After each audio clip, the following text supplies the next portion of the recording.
Hello, good evening everyone, and a very warm welcome to tonight's webinar. My name is Katie Williams and I'm the Technical and Product Development Manager at Dengi. In addition to our guest speakers this evening, I'm also joined by my colleague Tracy Hammond, who you may not be able to see, but she's going to be behind the scenes answering any questions throughout the evening. Just to cover off all the important information you need about this evening, the webinar is being recorded, so you can view it again. It usually comes on to the YouTube channel on the Dengi page there within the next couple of days. So if you'd like to view it again, you can find it there. We are going to have a Q&A session with each of the guest speakers as well. And it should be a really interesting evening. We've got two brilliant guest speakers to talk to this evening.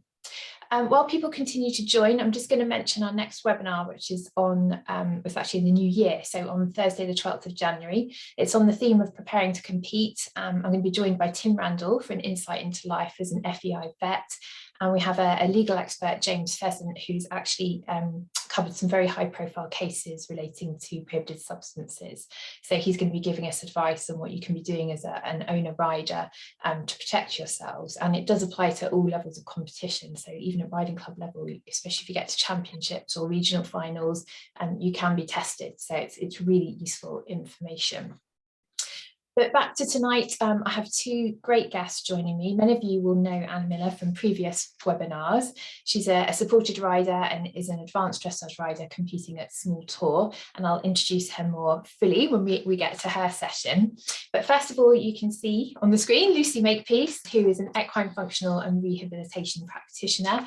I've known Lucy for a number of years now, and her thirst for knowledge and wanting to find better ways to do things always strikes a chord with me, and I'm delighted she agreed to join us for tonight's webinar. I say this every time we have guests, but it is a passion and enthusiasm for their subject that really matters to me, and I think comes across well as speakers. And Lucy is the epitome of this, so we're going to be in for a great talk. She's going to tell you much more about her background, so I will hand the floor or the screen over to Lucy, and I think I'm going to be sharing your slides, so just bear with me, everyone, while I find Lucy's slides. And here we go. Let me just get it to the beginning. Sorry, I should have had that there. Okay, can everyone see that okay? It's looking right on my screen. Yep. Perfect. So Lucy, over to you. Hi everybody, thanks for tuning in this evening. So my name's Lucy. I have worked within the equestrian industry for nearly 30 years now, actually. I know I don't look old enough, but believe me, I have. Previous roles include Welfare and Staff Development Officer for one of the leading UK equine welfare charities, which is probably where I first really touched base with you, Katie, and we worked quite closely there on a lot of the welfare cases. I've been a practitioner since 2013. My thirst for knowledge and my midlife crisis said I wanted to study to become an equine osteopath. So I'm currently halfway through my master's in osteopathy with a company called Animal Osteopathy International, which is one of the leading international educational establishments in osteopathy. Really, my goal is we've got to look at the whole horse, although it's very tempting to just focus on the musculoskeletal system. Really, we have to look at the whole horse to find long-term solutions and not just quick fixes. But long term, I've had the privilege of working alongside a lot of leading vets with obviously some of the worst equine welfare cases, unfortunately, as part of their long-term rehabilitation programme to get them into new homes, as well as with leading international performance horses and everything in between, really. Happy hackers, family ponies, you name it, I've had the privilege of working with and seeing them over the years. So with the next slide, I feel like I'm doing the COVID report now as the government. So what do we want to consider when we're choosing a therapist? So where do you start as a horse owner? If most of you are on Facebook, you've only got to scroll through and see there is a huge amount of options that are now available to horse owners in terms of treatments, machines that are going to solve all your problems, different gadgets that are all going to, work for you and get your horses, aid in your horse's recovery and their return to work. They all claim to have different benefits or cure your horse, and some of them are really, really validated and they're really, really good. But it's just really saying, be aware that what is out there in their claims aren't always exactly as they're meant to be. Do your research, speak to your vet, speak to your therapist. So currently in the UK, the law actually changed last year. What we used to have to do was have veterinary consent to treat every horse that we attended. Now, more recently, this has changed. We can attend and treat a horse, if appropriate, for maintenance or performance care. Now, this is only covered if the horse does not have any underlying pathologies, i.e. simple things like arthritis. If your horse does have something like arthritic changes, or they're currently undergoing veterinary care for an injury, we must have veterinary consent, because this is classed as remedial care. Now, this isn't to be annoying or add an extra person into the chain of things. It's basically to ensure that everything that we're doing is the most appropriate thing for your horse at the time.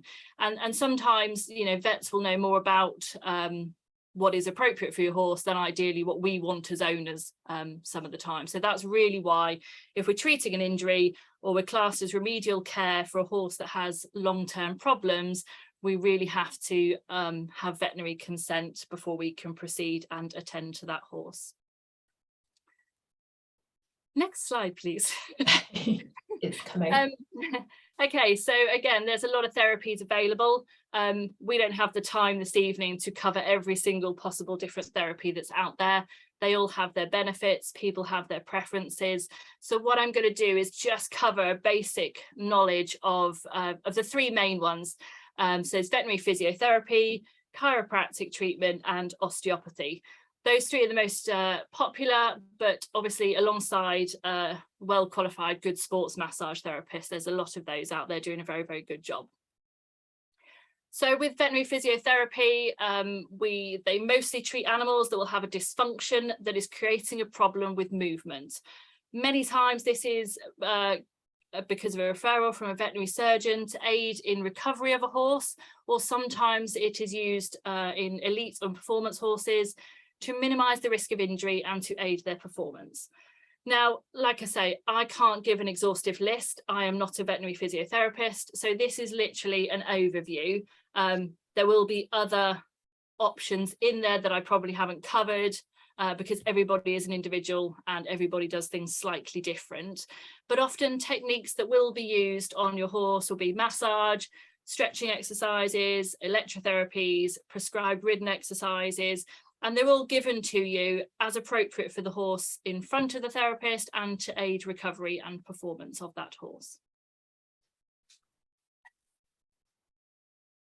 Okay, so chiropractor. And I did get this from one of my good friends because she is a McTimoney chiropractor. McTimoney is the most common chiropractic method in the UK. Now, the term chiropractor alongside osteopath are basically terms that are protected by law. So you can only call yourself a chiropractor or an osteopath in the equine or animal field if you have first trained to be a human chiropractor or osteopath. So you'll often find with therapists that are trained in McTimoney, they will call themselves a McTimoney practitioner, for example, as opposed to a chiropractor, because they're not qualified in the human field. Chiropractic is a very effective way of managing a wide range of musculoskeletal conditions, and they will often work alongside vets and other paraprofessionals such as vet physios and osteopaths. Really, it's a team sport, getting your horse as good as it can be. The main aim is to correct any misalignment within the horse's spine and pelvis that may lead to dysfunction and poor performance long term. Horse looks very happy. Fast asleep. Okay, so osteopathy, this is obviously where my training is heading. It was basically, A.T. Still is the founder of osteopathy, and it was the basing on all therapies that are out there. It's based upon a science, an art, and a full in-depth clinical understanding of what's going on in front of you with the horse, obviously alongside a very thorough understanding of functional anatomy. Now, with osteopathy, we're not just treating the musculoskeletal system. We have to take into consideration any internal and external factors, such as the environment, nutrition, any owner or carer or rider interaction, along with other aspects. So, for example, we can go and treat a horse.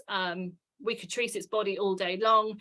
Now, if it's completely stressed in its environment, i.e. it doesn't like to be stabled or it's not happy with its field companions, no matter how much we go through the motions and treat that horse, if the horse has got a high stress level, we're never going to have the effect that we want long term. We need to really look at what is creating the stress levels in that animal. How can we lower that stress level to then have a positive effect on the whole horse? So that's really where the whole horse concept comes from. And obviously we want to look for the health in the horse and not just the disease. So obviously going back to what the webinar is about, considerations when you're returning your horse to work. Now, it's unfortunate if we have been faced with an injury or a disease that our horses have had some time off work, what really do we need to take into consideration before we return back to the work? So the first thing, it seems fairly obvious, I know, but it's surprising how many times it is sidetracked or missed. And that really is, what is the cause of the injury or the disease? So, you know, how has it happened? What's the diagnosis? What actually are we trying to solve? You know, what are we doing and why are we doing it, basically? And obviously, if the vet has been involved and we've got a diagnosis, as a therapist, we're going to approach the vet because we need the vet consent by law. And what does the vet suggest with regards to treatment and a management plan moving forward? Because obviously they've got their goal that they need to achieve in an ideal world, and where do we fit in within that picture and that time frame? So that leads on to what we have to do is manage our expectations with regards to a time frame of healing. Now, God forbid, if anyone's had a horse with a tendon injury, you know, we have the expectation that it's going to take a long time to heal. So we need to know from the vet roughly what time frame are we looking at before we can return to a level of groundwork rehabilitation. If the vet tells us it's going to be 6 weeks, then we've obviously not going to have an expectation for the horse to be sound and happily doing something in 2 weeks. So it's really understanding what's our basic time frame that we're looking for. Now, when I go to yards and we're doing rehabilitation, a really important question that I need to ask people is, what are our limitations with regards to rehabilitation? Now, we all have an ideal of what we want to achieve for our horses. But actually what we need to look at is what's in front of us. You know, we all don't have, unfortunately, really fancy yards with lots of rehabilitation equipment and horse walkers and water treadmills. It's just not accessible for the majority of us. So we have to be realistic. What have we got on our yard that we have access to? It may be that we have an indoor school or an outdoor school. We've got access to poles. Have we got any different slopes? Have we got different surfaces? That kind of thing. Because what I will do and what most therapists will do when they address your horse, they will take that into consideration. And while we have like an ideal in our mind of what we want to achieve, what actually can we do with what equipment we have access to? And also what time frame have we got? So if we have an owner and you work full time, which is the reality for most of us, there's no point us giving you exercises to do with your horse that's going to take several hours every day, because it's not an achievable task for us to do. So what can we come up as an ideal in between kind of our ideal goal from a vet's perspective, and if money was no object and equipment was no object, and actually what is our reality? How can we achieve what we need to achieve with reality in front of us? And often it's very difficult because you all work with, I'm sure, with your horses, with many professionals. Now, what I would always say to, although you work alongside the professionals and they're great in their own field, you're actually the expert in your own horse. You're the person that sees it every day, you know, every day of the week. You know how it ticks, you know what it can achieve, you know whether it's going to want to stay in its stable or not. So we have to take into consideration what we want to achieve from a paraprofessional and professional point of view, but actually what's doable for that horse. You know, if the horse ideally needs box rest, but actually panics completely if it's shut in a stable, okay, you know that information. How can we come up with a workable solution around that? Next slide, please. So when do I come in, or we come in as a therapist? So I'm obviously going to base this on kind of how I do things. But like I say, veterinary physiotherapists, veterinary chiropractors, and other therapeutic modalities will all have a slightly different approach. But obviously, mine is osteopathic based. So once we've got a diagnosis from a vet, where do we head? So obviously by law, as we know, we have to speak to the lead vet. We must gain consent from them to have someone to attend the horse and to discuss any clinical consideration that needs to be taken into account. So if we're trying to solve an acute injury, I would want to know, does the horse have any other clinical pathologies that I need to take into consideration?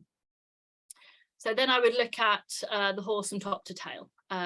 This will probably be from a musculoskeletal point of view, as well as taking into consideration, like we said at the beginning, the horse's psychological health, external factors, the environment, the current diet, digestive health, and obviously what workload was the horse doing prior to the injury or illness occurring.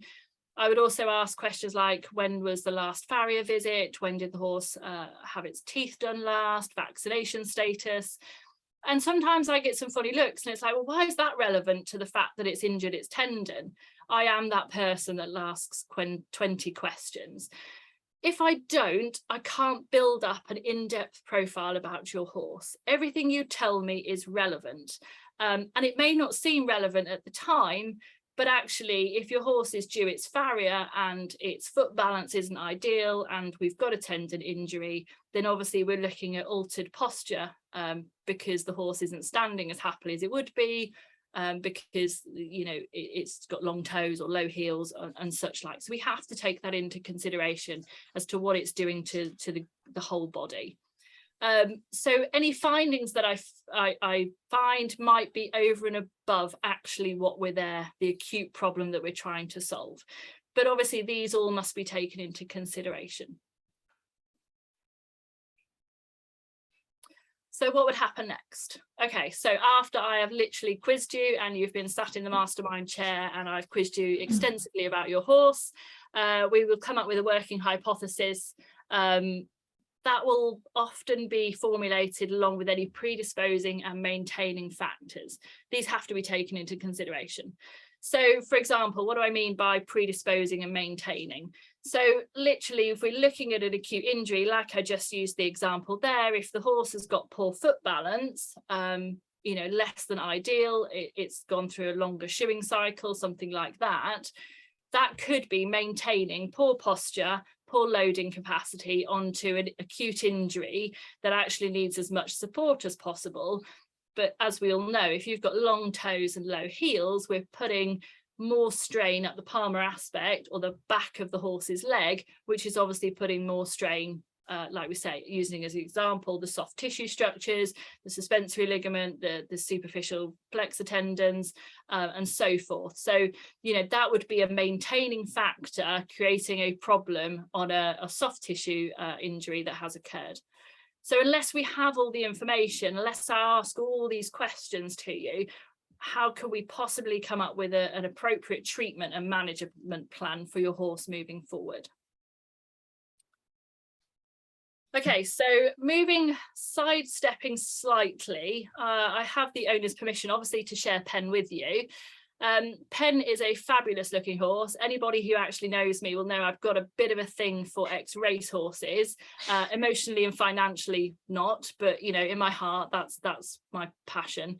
So Pen's a fabulous guy. He's 7-year-old ex-race horse, but he's a big lad. We're talking 17 hands plus, retired from racing, has been in his current home since the beginning of the year, passed a 5-stage vetting. He is the dream. He is literally the nicest horse you'll ever meet. So at the beginning of September, his owner made contact to me and said, can you come and just have a look at Pen, give him a once over just for a routine maintenance treatment. Now, he has no underlying pathologies. He's got nothing noticeably wrong with him. he's passed a 5-stage vetting, and the owner had no particular problems to report to me. He was happy to do everything that was asked of him. He was just the perfect horse, hacking, schooling, jumping. You know, he was just getting on with life. There was nothing not to like. And the owner just wanted, he was a family horse and just wanted a long-term goal of BE80. You know, that's just what she wanted to achieve with him. And he would be totally capable of doing that. Very settled as an environment, wasn't stressed at all, eating well, that kind of thing. So I arrived at the yard and obviously made myself known to Penn and gave him a full static and dynamic assessment. So static being obviously I'm assessing him passively, I'm asking his joints to move, I'm assessing his muscle tone, that and muscle restrictions. Dynamic assessment, obviously I asked the owner to walk and trot him up on a hard surface, walk and trot him up on a softer surface, and we also popped him on the lunge to see how he coped with that. And I went through my 20 questions. So my normal protocol: what does he eat? How long does he spend in the field? What's his grazing like? What's his hay like? Blah, blah, blah. So literally, Penn was completely sound on my assessment, with a few minor bumps probably from his racing days. There was no reason from what I could see that I shouldn't treat him. There was no glaring problems. But should I? After my questioning, this goes back to the 20 questions. Now, Penn's owner, sorry, Katie, next slide. Penn's owner told me everything that this horse ate, and she literally, he was the most fabulous nutrition, but he was on an awful lot of food. Now, if I'd chosen to treat Penn that day, he would probably not still be here. So it was questions within the nutrition that rang alarm bells for me. So he's a big lad, and as we all know, racehorses, some of them are never going to be fat bones. They're always going to be a little bit lean, very athletic looking, and obviously bigger racehorses are obviously a little harder to achieve that with. But despite everything that Penn's owner was giving him, he was on brilliant grass, he was on lovely hay, and he was on a lot of feed, mostly Denji products, which was brilliant. He was still very lean and weak throughout. So obviously I spoke to the owner. She was very, very shocked when I said, I'm not going to treat Penn. I think we should speak to the vet as the most appropriate course of action, just to make sure that everything was okay before we started trying to strengthen him up and a treatment and exercises to improve him long term. So fast forward, Penn went through a first opinion vet, which then referred him to a referral hospital, and they obviously starved Penn because they were going to gastroscope him. And he went to the referral hospital and they tried to scope him and they couldn't see anything, and obviously questioned her as to why did you actually restrict his food. And they said, yeah, we've done it by the book, we've done everything you said. Now, Penn had the largest gastric impaction that they had ever seen, and it had been there a very, very long time, because it took a very long time to shift this from him, bless him. But he had never ever shown any symptoms of colic. He was pooing normally, he was happy, he was doing everything that was asked of him. So literally the most stoic horse in the world to just carry on with life as it was. So sorry, next slide, Katie. So basically Penn spent some time in the referral hospital and they managed to clear the impaction, I believe, from using Coke, which never ceases to amaze me, and to think we occasionally drink this stuff. So basically he was in hospital a little while because the impaction was so large and was there for so long. They wanted to absolutely make sure that they cleared it for him. And there were times when the vets had a conversation with his owner, was like, we're not entirely sure whether we're going to make it through this. So Penn has come home. I saw him the other day. I was on the yard treating another horse and he was happy in his stable munching. He's on a very restricted diet at the moment. Everything is weighed within an inch of its life, because obviously, although he's lost a lot of weight because he didn't eat properly for a week or so because of while being in the referral hospital, he's lost an awful lot of weight. And due to the impaction, everything's got to slowly adapt again to, coping with the volume of food that he does need. So everything's done really, really slowly. He's basically got to be weigh taped every day, poos counted every day, how much is he drinking every day. So his short-term management plan at the minute will be obviously from his vets, just to ensure that everything in his digestive system works effectively and he continues to build his strength and get his weight back up slowly. Long-term, I've put a spelling mistake there. Long-term management plan will be to ensure that we progress slowly back into his workload when appropriate with vet approval, and to ensure that the work that we ask him to do and the exercises we ask him to do are well within his ability and the parameters that he can cope with at this stage. Now, if I'd have just said, Pen is a big weak horse and we need to do X, Y and Z exercises to get him right, there's every potential that this horse eventually would have decided that his digestive system couldn't cope and he would have colicked very severely. Now thankfully we didn't do that, and something in my mindset with my 20 questions with his owner sat in the mastermind chair made me think something isn't ringing true. For all the effort his owner was putting in, everything was correct that she was doing, there had to be a reason why we weren't seeing the positivity from that. There had to be something stopping his body utilizing everything that he was getting.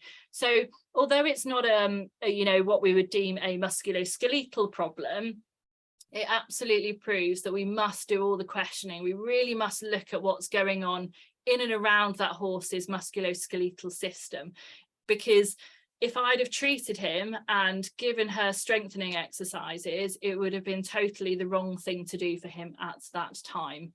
But thankfully he's on the mend and hopefully he will continue to improve, and I have sent his owner in the direction of Denji when he does get off the vets you know, radar, so to speak, but I think he'll be on their radar for a long time to come.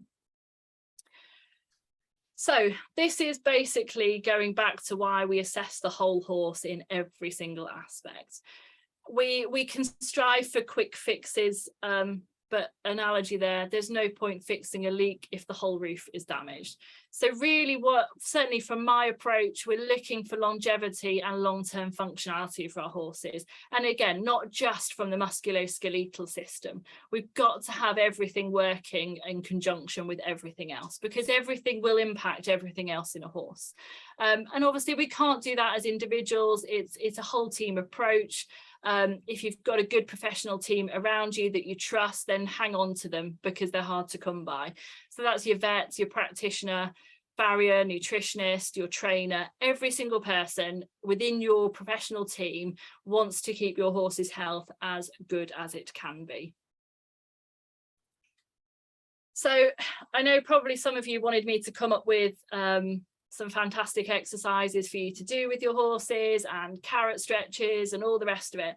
Now, the way I look at it is there are many out there on Facebook and different modalities you can look at carrot stretches you can do for your horse and get its nose round onto its hip joint and all the rest of it. Unless that horse has been assessed, I cannot hand on heart say to you, oh yes, you want to, you know, take a carrot between its knees and get it to flex its back. Because ultimately, if you've got a horse with potentially arthritic changes in its spine, then it's not going to achieve that. So that is why I'm not giving you specific exercises for certain you know, pathologies that are potentially underlying, because you can find you've got your own therapists that are in your local area that can come and assess your horse, and they can give you the appropriate exercises for that horse that they've assessed at that point. So what can you do with your horse? And it's as simple as spend time on the ground with them. You know, unfortunately it's winter, it's very dark. A lot of us have limitations. We don't have schools with fantastic lights in them. So literally just take time to assess your horse's whole body in its stable while it's munching a hay net or something like that. You know, run your hands over the horse. Is everything as it should be? Are there any lumps or bumps that are there? Is it chewing properly? Is it quidding its food? Is it swallowing correctly? Are there any coat changes that you've noticed? You know, take the rugs off occasionally. It's very easy to keep the rugs on this time of year. They're warm and cozy underneath it. But unfortunately, sometimes you do miss things because we don't take the rugs on and off as we used to. When I worked in welfare, we used to have a lot of thoroughbreds, and they had they were really lucky. They had big barns they could come in and out of the weather. And a lot of the time we never used to rug the thoroughbreds. And that is because we could see what was going on in front of us. Nothing was hidden. So if it was winter and one of them was dropping a little bit of weight, it was immediately obvious. It wasn't being covered up by a rug. So basically, just understand what is normal for your horse. And then if there is something slightly amiss one day, you're straight on it. It's not normal like that. And you can act upon that accordingly. The next thing, brush your horse. I know that sounds a really simple tactic. Now, I'm fairly old school and have been about the equestrian world quite some years. Now, we never had these flicky brushes that just flick all the nice dust off your horse and make it all shiny. My horse hated them. They created massive static shops for him, so I never used one. But a good body brush and brush your horse. It's a fantastic tool to increase circulation. It warms the soft tissue structures underneath. Give your horse a really good brush before it gets ridden. We used to strap horses a long time ago before they went hunting or competing. And Katie nodded because we're of the same sort of era. But nowadays, if I say to my customers, we used to strap horses, and they look at me completely blown away. What the hell is she talking about now? Now, I'm not saying go beat your horse within an inch of its life with a brush, but what I'm saying is put a bit of effort into it. You don't need any fancy gadgets to warm your horses up. You just need some elbow grease and some determination, and get the blood pumping. And again, stretching exercises, obviously this is a very individual, it's based on individuals, what their ability is, what we're trying to achieve. And it always goes back to what are we doing and why are we doing it? And unless we can justify that, why are we doing something? So it's really about your individual therapist assessing your horse and finding out what is most appropriate for, rehabilitation exercises. Static stretching exercises are best for them long term, and then they can make a plan and assess that for you. So I'm sorry I've not given you these fantastic ballerina tricks to do with your horses, but realistically it needs to be someone that has seen and assessed your horse before we get overexcited about asking them to do weird and wonderful things. The end. Brilliant. Thank you, Lucy. We haven't had any questions come in, but I have some, if you don't mind me asking. So with Penn and his gastric impaction, do you have any indication as to how long that had taken to accumulate, or how long he'd had that sort of issue going on?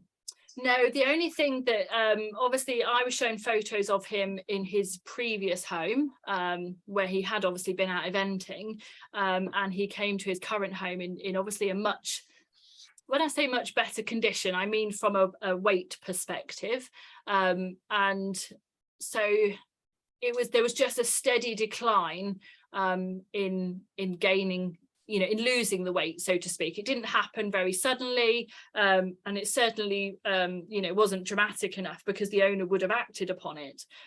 But I know the vets were very, very startled at how solid a mass there was within there, and the length of time it took to clear the mass. It's just no one can believe that he had apart from a slight weight loss, no one could believe how non-symptomatic he was with the entire situation. Yeah, it's incredible, isn't it? It does show how resilient. But it almost makes you feel bad because he was just carrying on with life as normal, whilst this was very clearly uncomfortable for him. And because pain thresholds and things is such a hot topic in terms of gastric ulcers, because lots of vets talk about you can have grade 4 gastric ulcers and the horse hardly shows any clinical signs at all or any symptoms at all, and yet some do their dying swan impression very quickly with just like a grade 1 or grade 2. So these kind of pain threshold things are quite, and that's where it comes back to that brilliant advice of knowing your own horse, isn't it? And it's harder when it's a new horse, but when you have one for a long time, you just know something's not right. Acting is usually your best sort of approach, isn't it? Yeah, absolutely. And there are some questions and chats and things coming in.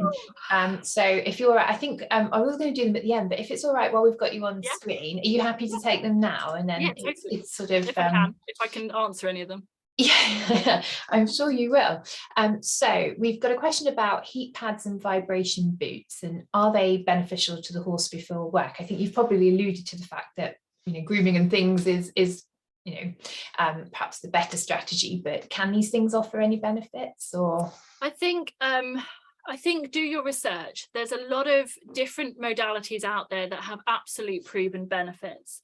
I won't obviously go into specific names because that's obviously not fair, but I think do your own research into a product you're going to use.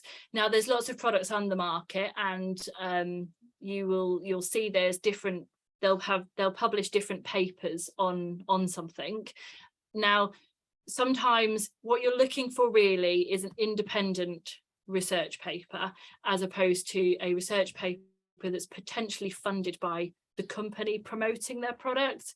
And also go by word of mouth. You know, if someone's had a really good positive effect with something, that doesn't automatically assume it's going to work for your horse, but maybe you can borrow it if it's something like a vibration boot, something like that, or a magnetic rug, you know, just as two examples. If you can trial one and feel it's doing something for your horse, then great. I'm not against anybody doing something that they feel is of benefit for their animal. But what I'm saying is there are probably ways and means of doing stuff that is very simple and very cost effective if we go back to what we used to do, as opposed to relying on several different things. But certainly that's not saying none of them are any good whatsoever. It's just about finding what works for you and what works for your horse, and obviously the financial costs, because a lot of these things don't come cheap anymore. No, and I think, if correct me if you disagree, but in terms of getting the basics of things you do every single day, grooming is something, and you build your relationship with your horse through grooming, don't you? You understand more about your horse because you're in close proximity to it. So those other things are nice to have on top, perhaps, as well as, maybe rather than instead of. But absolutely, no, that's great. There's some questions coming in about, and I know this is really difficult because whether you're an osteopath or a chiropractor, you know, people believe in the sort of discipline they've chosen to pursue. But from your perspective, and I think you're more towards the osteopathy from what you've just said, is there a benefit from your point of view? And we don't want to cause any offence to chiropractors, so you know, we don't, it's a sensitive sort of subject. But from your point of view, what made you choose osteopathy perhaps over the chiropractor, and in just a little bit more detail? I know you sort of touched on the different roles, but for you, what does it add? I think generally, and I know you've known me quite a few years now, Katie, I've always been interested in not one specific thing in the horse. The whole horse fascinates me, and I wanted to look over and above just one system, so to speak. And osteopathy, I mean, I've been treated by an osteopath and had really, really good effects from it. So there's always a good reasoning. If you're wanting to choose a particular therapy for your horse, go and have a treatment for yourself from that modality, because then you have a basic idea of what your horse is going to kind of be subjected to, if that makes sense. And if you really like it and it really worked for you, then great, you're already kind of sold on the fact that you want that for your horse. But for me, osteopathy just encompassed everything. You know, obviously, you know, I have a bit of a passion of nutrition as well. So obviously digestion, the physiological health of the horse, everything went hand in hand for me in osteopathy. You know, the psychological aspect of our horses, the stress levels on our horses, how can we possibly keep making a positive effect on the musculoskeletal system, treating it over and over again, if you've got a horse that's absolutely wired and cannot relax. We've all seen them. They're, you know, everything's rigid, they're tight, you can't, you know, there's no soft muscle there to work with. So then for me, we're not addressing the primary, we're just treating a secondary symptom of the tight muscles, because the primary is the psychological health of that horse. So really that kind of thing's fascinated me. We need to take into consideration everything that we're doing, but certainly that's my perception on it. Like I say, one of my great friends, she's a McTimoney chiropractor. She is a human chiropractor as well, and she has some confounding results on horses she treats as a chiropractor, but we work together on a lot of cases. So what she does is one thing, what I do is slightly different, but actually the clients we work with, the two of us, because we do things slightly differently, work brilliantly for the horse. So yeah, that's basically why I chose osteopathy, because it encompasses an awful lot of what's going on, the bigger picture, so to speak. Yeah, the whole horse holistic Absolutely. We've had a question about, and I don't know the answer to, or I've not heard of this, so I'd be interested. What's your opinion on the ARC? I did see that one flash up actually. Okay, I've personally never used it. Okay. There are a lot of therapists that do have it as an additional treatment modality, alongside sports massage or vet physiotherapy, something like that. Personally, I've never had any experience. I've never used it, so I don't feel I can wholeheartedly judge an ARC equine. They're fairly affordable. Sorry, can you just explain what it is, Lucy, just in case something like me, others might not know what it actually is or what it's doing or what it's about? Basically, the ARC equine is kind of a trade name, and it's microcurrent technology. So it works a lot on, there's quite a few different ones out there, but the ARC is the main one that is obviously manufactured and marketed at the equestrian industry. Right. So yeah, microcurrent technology is what it runs on. But like I say, personally, I've never used it. I do hear from therapists they have very good effects from it. But again, I think it comes down to doing your research, speaking to your vet at what they feel is the most appropriate modality to treat your horse. Because again, there may be things that we think as horse owners might be a really, really good idea and it sounds fantastic, but actually the vet could go, well, hang on a minute, we can't use that on this injury or this horse because X, Y, or Z.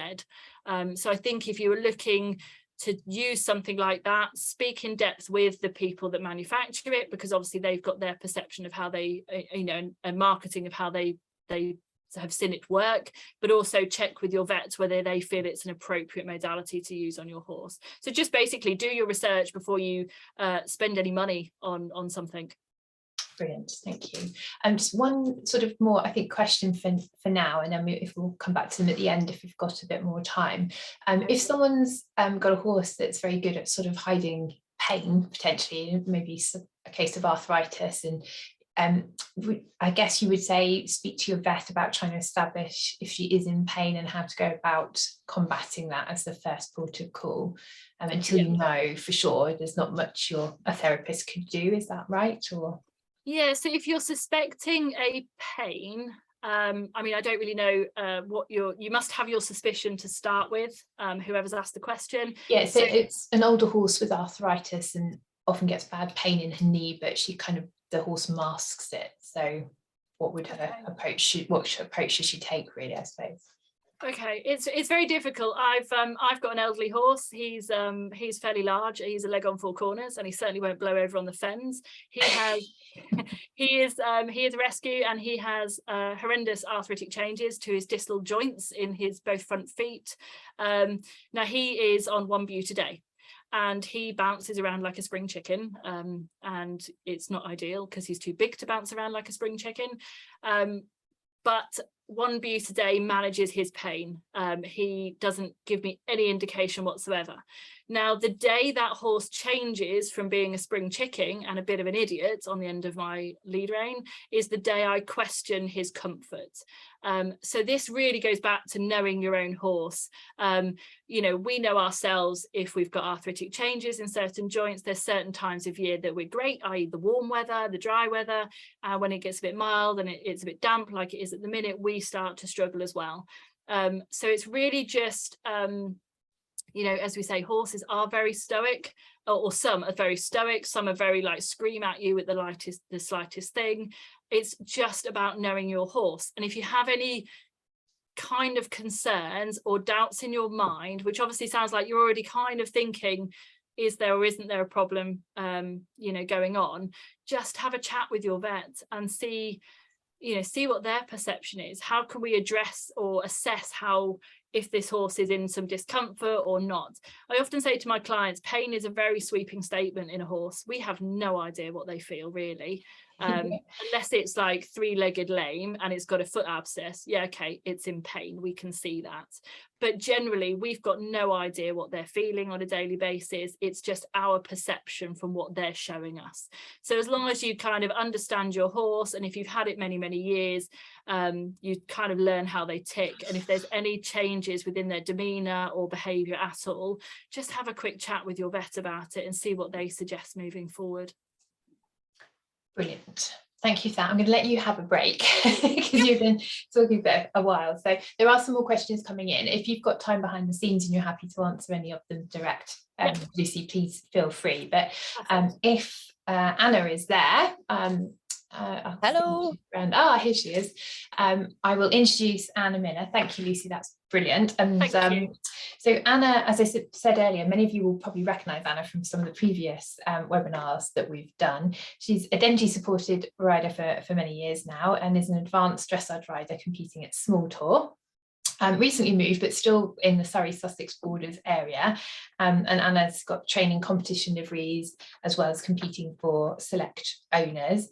She's an international coach for para riders, and is an ex-eventer as well. So regularly runs pole work sessions, and has a philosophy of loving to get dressage horses thinking a bit more with them poles and jumping. So Anna's going to be sort of sharing her insights into some of the sort of horses that she's worked with, bringing them into work, and in particular we've got a case study, Oki.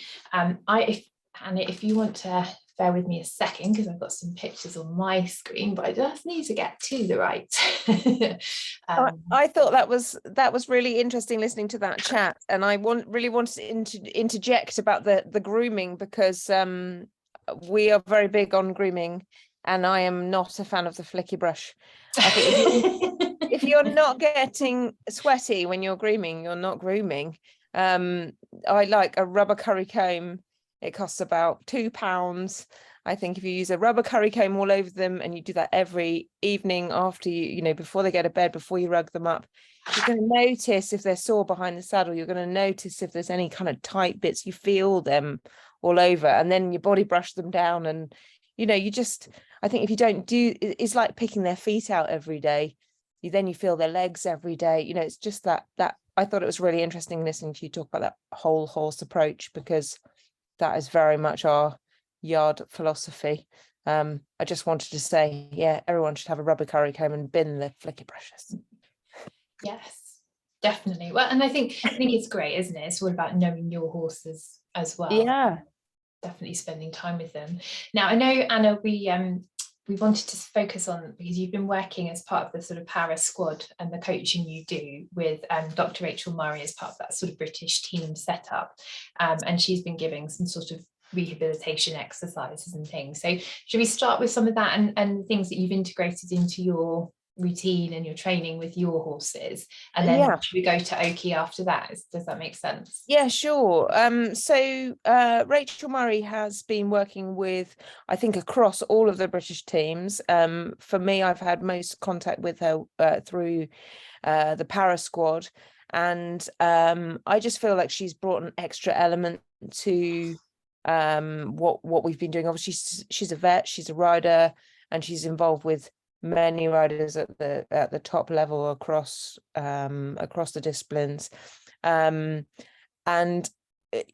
when we go to our sort of squad training sessions, I mean, it's something I've always believed in, that holistic approach anyway, but we have the physio, the saddler, the vet, the farrier all there at once. We're all looking at the horse at the same time, and I know we don't always have that luxury when it's just us at home with our one horse, but it's such a brilliant thing to have those discussions, and she has been really, really helpful in just giving us that little added extra, in terms of exercises to do with the horses, static exercises to do with them on the ground. So we, you guys obviously talked about carrot stretches and things earlier. Some of it is that, but also kind of thoracic lifts, tail pulls, things, tailored to the horses. But as part of all of my horses' regime, I have introduced raised walk poles in hand. And that's something that we did with some of the horses that have maybe got arthritic changes, strengthening exercises. But equally, I do it with all the young horses now, just to get sort of mobilized the joints. And at this time of year, when we're not turning out as much, it's just, we've got the, in the summer, I have like raised cavalettis on the way to my fields. So every horse walks over 5 or 6 raised cavalettis on the way to the field and on the way back, so that it's not a big deal to set up every day or twice a week or whatever. We just do it as part of our daily, very slowly, not rushing them, not making them stretch for the poles particularly, but just sort of trying to engage the abdominal muscles, and just get those horses a little bit stronger to carry a rider, because let's face it, they weren't really designed to carry people. We asked them to do really strange things. So any little thing we can do to help. There's many other things that she's done tailored to, for each of our individual horses, but I found that just has become a part of my regime that a few years ago I didn't have before. That's a brilliant thing though, isn't it? Because you haven't got to keep setting them out in the arena, and then when you're using your arena, I guess, for lots of dressage training, the poles would kind of be in the way. But if you've got them off to the field, you don't have to keep putting them in or out or anything like that. It's a really practical tip, isn't it? Yeah. To implement. So when you've got a young horse that you're bringing into work, perhaps not necessarily after injury, but just for the first time, what's your sort of typical exercise regime with them? How much work would you typically do? So we've got a couple of 4-year-olds in at the moment, and they probably work 4 or 5 days a week. They're not doing very much at all, but for me, hacking is the key in the early days. I'm very lucky that I've got lots of hills. Well, I say that's lucky. I think it is, because you can do less, less in terms of time, but they're getting a cardiovascular workout. I think it's really important that they get thinking forward, and enjoying life. And so hacking for me is a major part of what I do with all of my horses. But the young horses are, hacking, and we've got a fair bit of road that we're very lucky is very quiet, and then lots of sandy tracks. So we're walk, trot and cantering, but it's also kind of firming up those tendons walking on the road, which I think, if you're starting those building blocks early, then that's going to be really, really beneficial, before we're doing, lots on the surface. Yeah. It's interesting you talk about hills, actually. I don't know if anyone else caught the Horse and Hound podcast this morning, but I was listening to it, and Paul Nichols, 14 times champion trainer, had a flying start to this season, and he was talking about the fact that he's got very steep hills even at Ditcheat, where his stable is based, and attributes a lot of their fitness and being, usually he has a reputation for performing really well early in the season, and I'm sure hill work is a big contributing factor to that. Unfortunately, here in East Anglia, we don't have that luxury. So the yard that I'm in is Nana Barker, Nana Dalton used to formerly be in the same yard, and she went round Badminton on multiple horses without having to gallop from where we are now. We've really got a lot of hills. Yeah, it's amazing, isn't it, how much extra effort's required. So should we talk, sorry if I called her Gemma earlier, Jemima. I've met Jemima, I hope I didn't say You have, that. Yeah. She's a lovely, super enthusiastic person, and obviously very sort of driven and competing in para dressage and things. Do you want to tell us a little bit about her and Oki as a sort of case study example? Sure. So Oki belongs to my dear friend Jane Howard. He has he sort of trained to PSG, really established, really, I mean, like the most beautiful horse you've ever come across. An absolute monster to deal with, he is, but we love him because when you ride him, he's amazing. He came to para dressage because he has suspensory injuries, and they're not terrible. He has never at any point particularly lame, and so it was I think it went undiagnosed probably for a little while, because, you know, talking about pain masking and stuff earlier, you'd never know. He just would do a late change, or just be a little bit sort of humpy in the changes. And when I say humpy, I don't mean like he's going to buck you off, just sort of a bit croup high, just not kind of entirely correct, just a bit odd, get a little bit sore in his sacroiliac.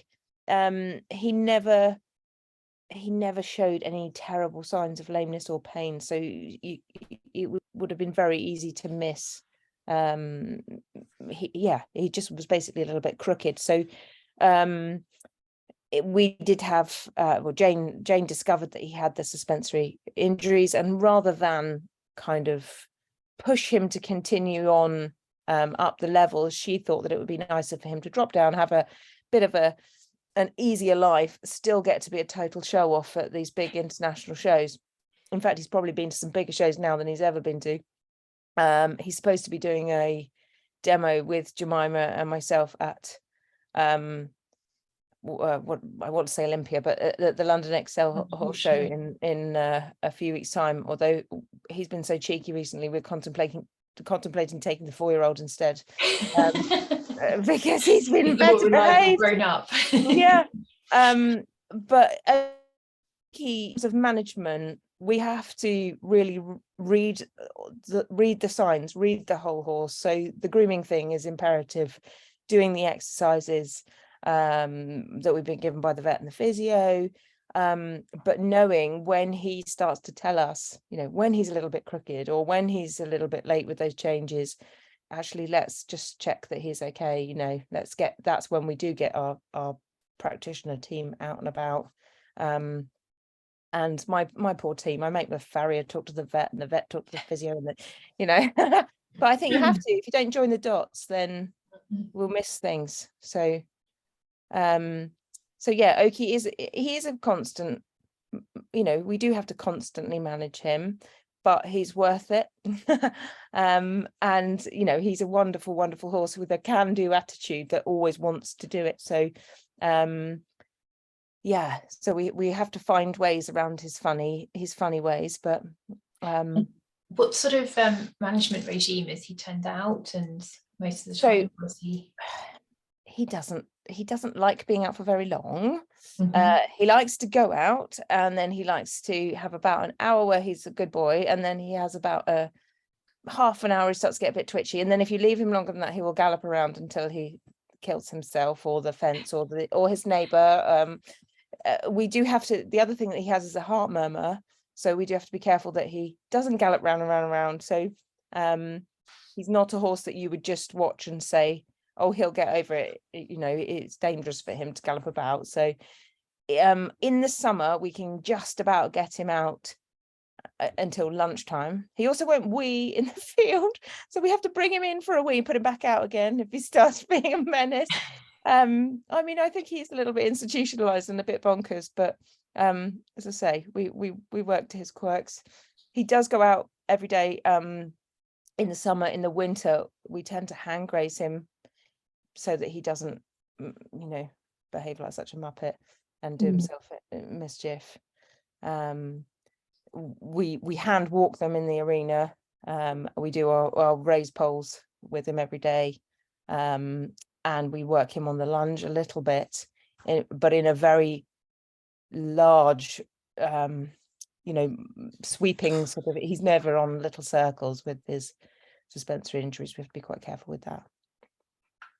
Yeah, and I think it makes a great point actually, because you know, a lot of the advice is always sort of standard advice is you turn your horse out for as long as possible, they're happier outside, but we always need to caveat that. And I do try to, when especially in the context of things like gastric ulcers, because actually if they are more stressed by being outside, although we think it's the right thing to be doing, it isn't necessarily the best place for every single horse, because if they are more stressed out there, yes, you've got the risk of injury, but you're potentially increasing the risk of the problems as well. Like, yeah, I mean, he's unusual, I have to say, and if he's got good neighbours around him, he's better, but he just doesn't, you know, I rue the day he ever has to retire, because I don't know what we're going to do with him. He's also a bit mean to other horses as well, so it's not like he's better with a friend either, because he eats them. So he's I'd like to get him a Shetland or something, but it'd have to be a disposable Shetland, which I'm just not prepared to do that. No, quite. And it's like you say, when you've got the scope to have to bring him in and manage him, it's all fine, isn't it? And so with say some of the older horses that are more experienced working at higher levels, just because I think again something that often gets overlooked is the time you spend warming up and cooling down, and sort of your approach to that. How long would you spend warming up and cooling down, and what sort of things would you be doing in that time? So I spend a good at least 5 minutes walking the horses before we even get in an outline doing anything. At least 5-10 minutes of mooching around on a long rein, just being really forward. Then I would spend good 10 minutes stretching, trying to get the horse forward and over the back, and just kind of loose and rubbery, I would sort of one of my stuck phrases, but that tells you quite a lot in the beginning about how the horse feels, if it's really letting go. Does it feel the same left and right? And I kind of have a bit of a checklist for myself as well. Am I in the middle of the horse? Am I can I feel both seat bones?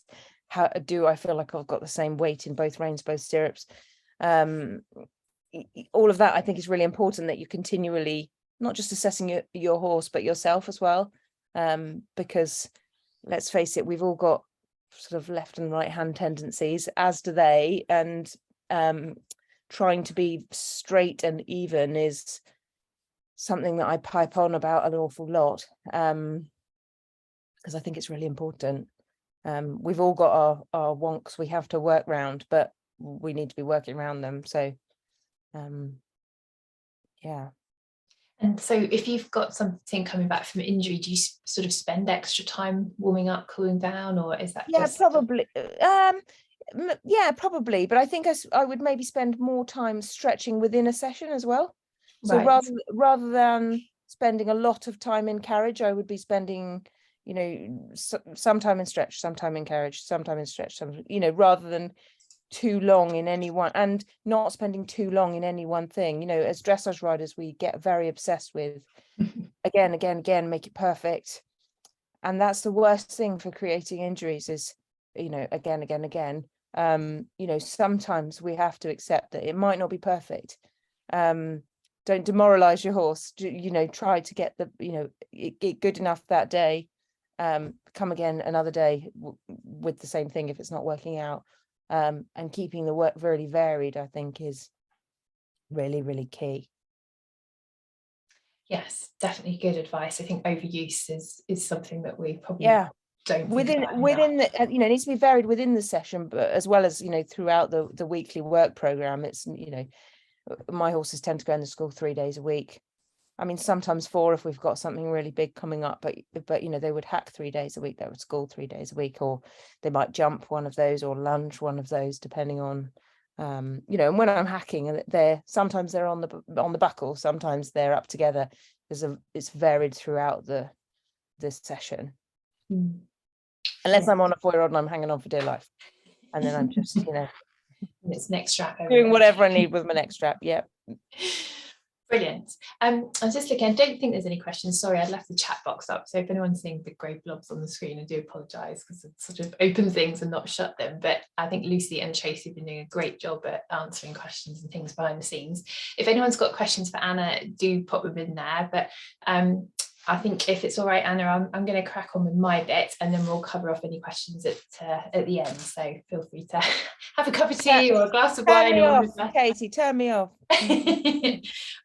But thank you for that. It's really interesting insight to the practical things that people can do with their horses. So hopefully, I think I was putting these slides together. I should end up, there we go, brilliant, with my presentation. So I thought I'd cover off obviously trying to feed the horse through recovery and rehab.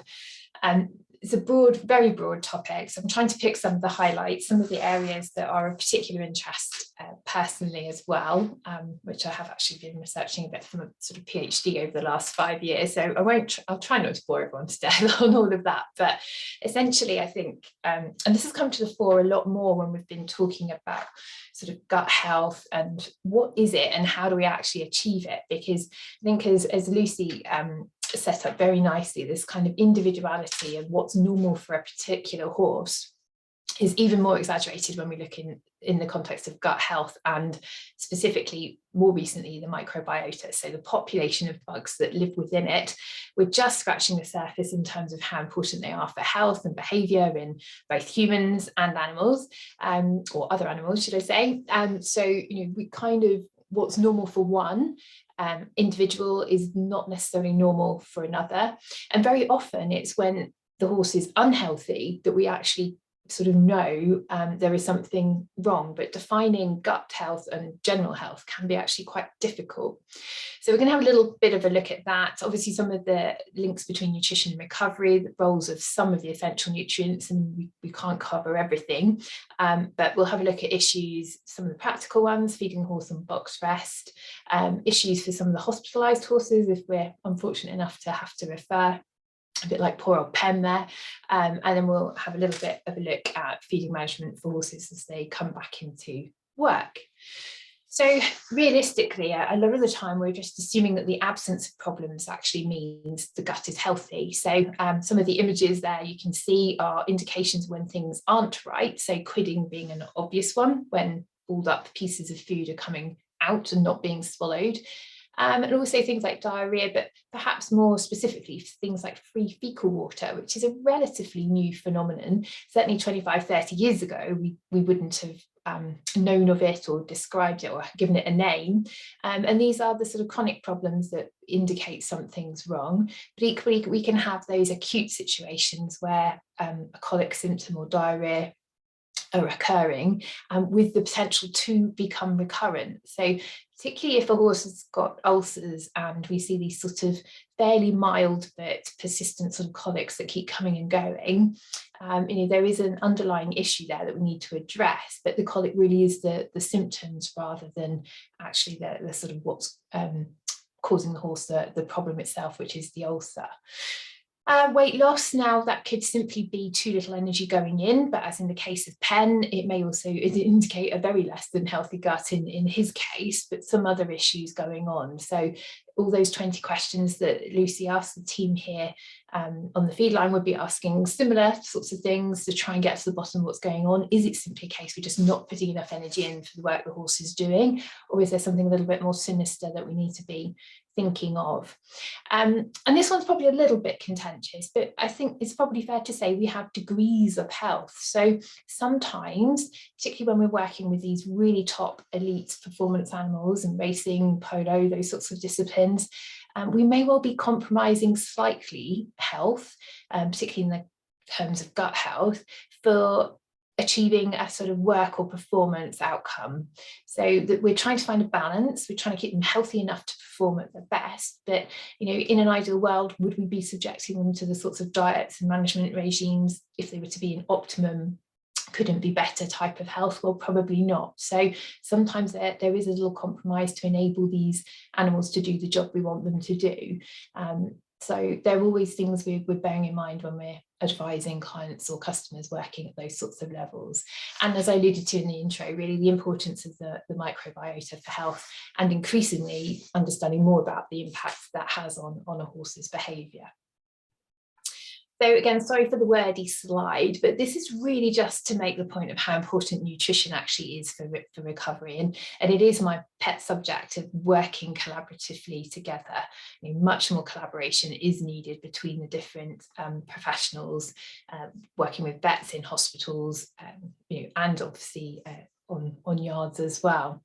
But if we go back to the 1990s, and it's not that long ago, honestly, but in the human research that's been done, that was when we really started to see how the use of active nutrition, so something constructive or proactive, could actually help improve outcomes in patients. And certainly in the human context, malnutrition and undernourishment tend to be the things that we're investigating more, because hospitalized people, lack of resources, they're not being fed if they can't feed themselves. There's all those sorts of issues going on, and we look back at it now and think, well, of course, it's not rocket science. Surely it's blooming obvious that people need nutrition to recover.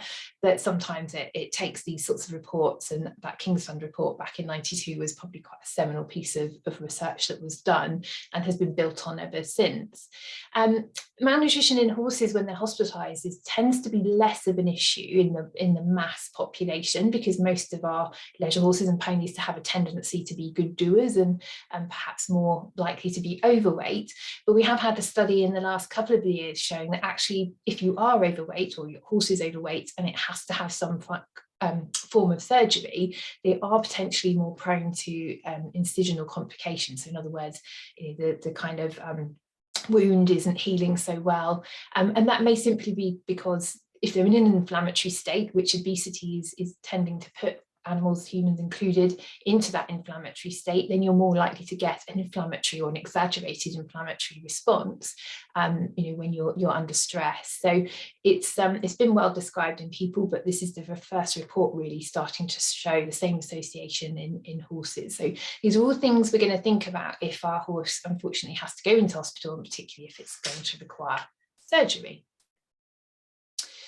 I think it is fair to say we have come a long way. This is a quote from the 1999 Beaver Conference, which always makes me chuckle, I have to say. The advice was post-operative to give hay once the horse had recovered from anaesthesia, and then 1 kilo of grain on the first day and increase by 1 kilo the next day.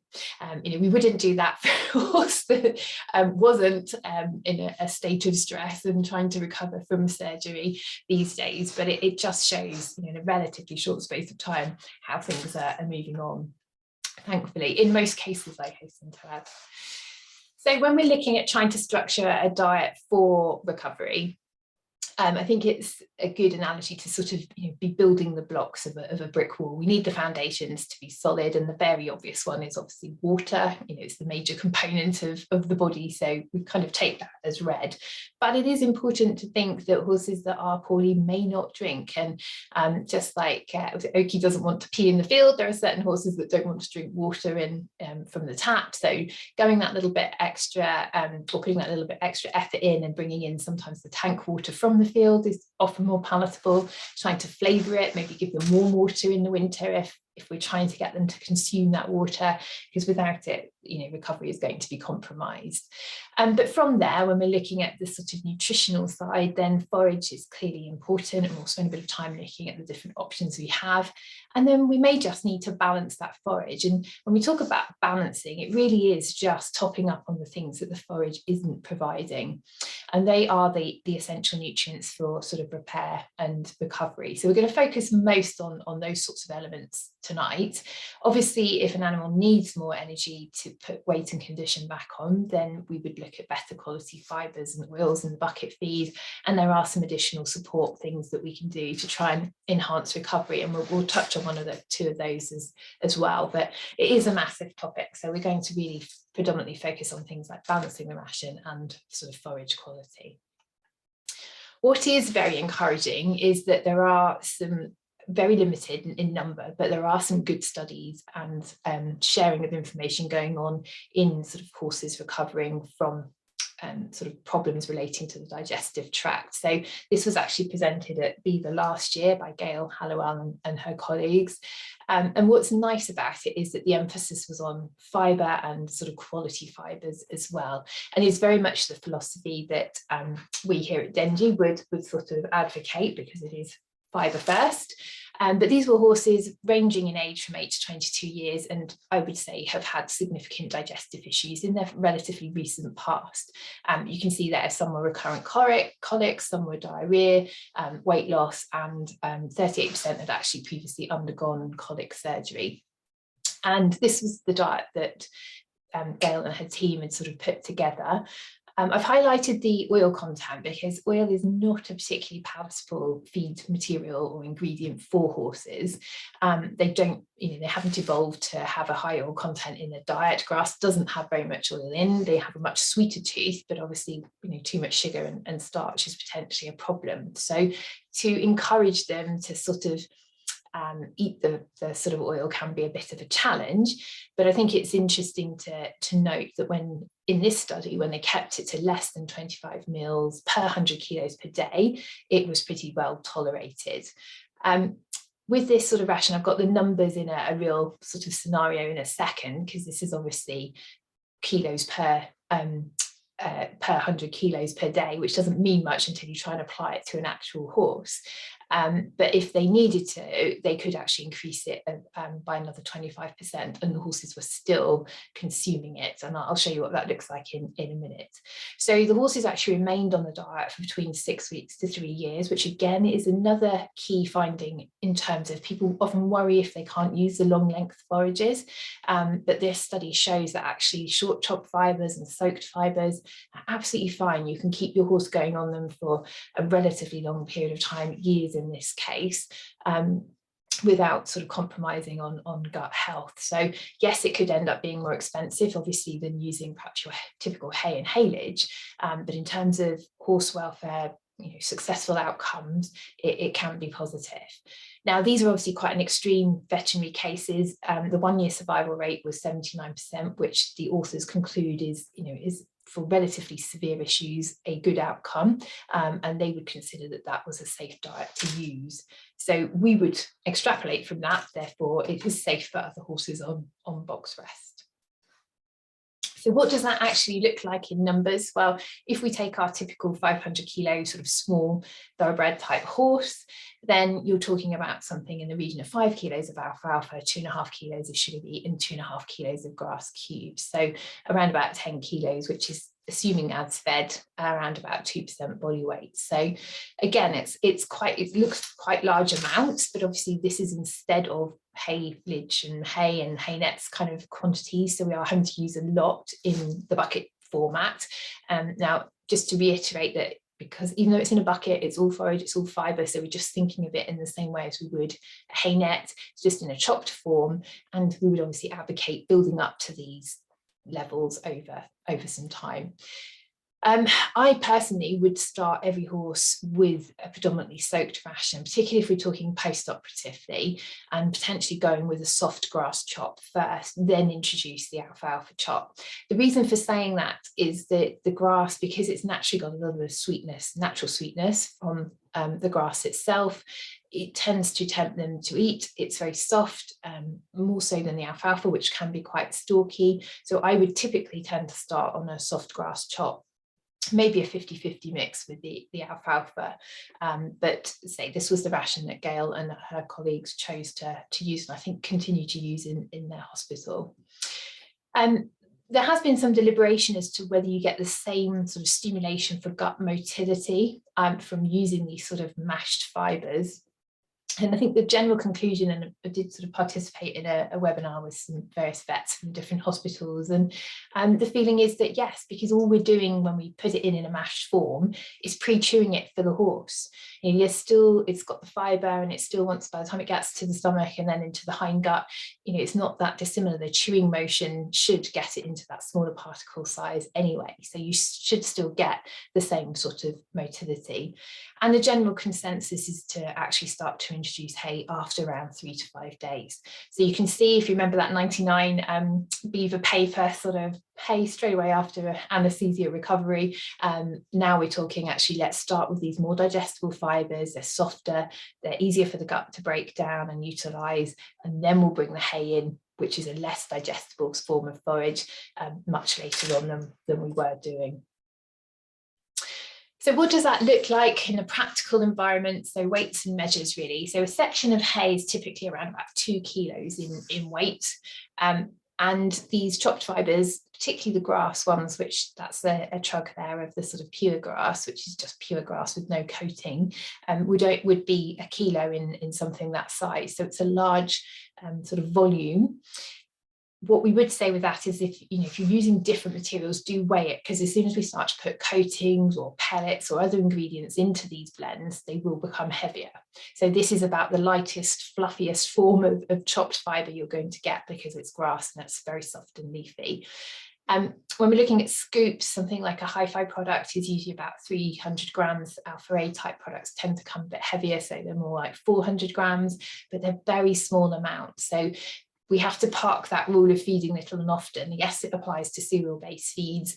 We can park that and forget about it a little bit when we're talking about forages in buckets, because you're just trying to think of it in the same way as a hay net. If you are going to use feeds that you're going to soak, so pelleted things like the alpha beet or grass pellets, weigh them beforehand so the weights are in dry weight. Then you add your water, which obviously will increase the weight itself. And really what we're trying to do, and why I love the soaked products, is we're trying to replicate fresh pasture. It's the thing that nearly every vet hospital, and Anna just talked about it again, didn't she, about trying to hand graze these horses if you can't trust them off a lead rope, and when they're sick and poorly in the hospital environment.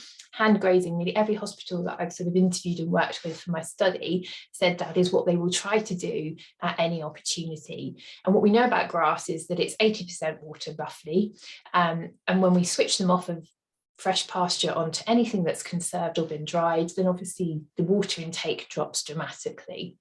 In fact, things like hay are more like 80% dry matter and only 20% water, so almost the complete opposite. So what we're trying to do when we use these mashes is just get as close to fresh pasture as we can by increasing the amount of water.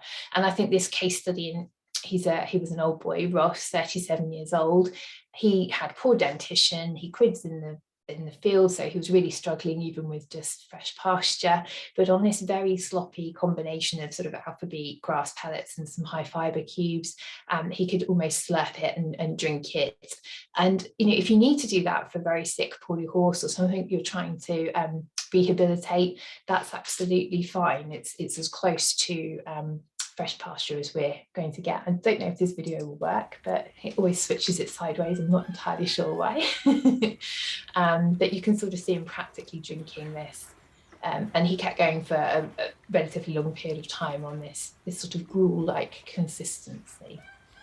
You can hear the chicken in the background.